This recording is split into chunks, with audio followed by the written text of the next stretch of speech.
BC రిజర్వేషన్ల విషయంలో చాలా మంది డబుల్ డ్రామాలు ఆడుతున్నారని సిపిఐ ఎమ్మెల్యే కోనంనేని సాంబశివరావు ఆరోపించారు. బీసీ రిజర్వేషన్ల విషయంలో అందరూ కలిసి కృషి చేద్దామని చెప్పకుండా రిజర్వేషన్లు సాధ్యమా అంటూ మోసం చేసేందుకు ప్రయత్నిస్తున్నారని చెప్పారు. ఈడబ్ల్యూఎస్ 10% రిజర్వేషన్లను పెంచడంతో ఉన్నటువంటి 50% పరిమితి ఎప్పుడో దాటిందన్నారు కోనంనేని.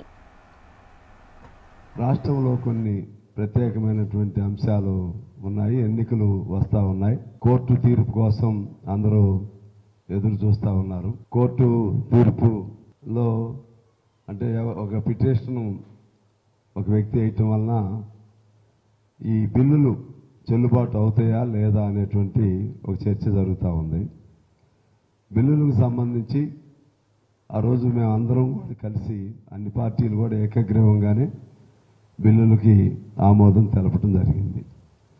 బిల్లులో ఏంటంటే సుప్రీంకోర్టులో 50% క్యాప్ ఉన్నప్పటికీ కూడా ఇక్కడ మనం ప్రత్యేకంగా మళ్ళా గవర్నర్ అసెంట్ ఇచ్చి గవర్నర్ ఆమోదం పొందితే ఆల్రెడీ మన ఈడబ్ల్యూ ఎకనామికల్లీ వీకర్స్ సెక్షన్కి సంబంధించి 10% కూడా ఇచ్చారు. అంటే ఈడబ్ల్యూఎస్ అనుకుంటా. దానిలో అంటే ఆల్రెడీ ఇట్ ఈస్ క్రాస్డ్ 50%.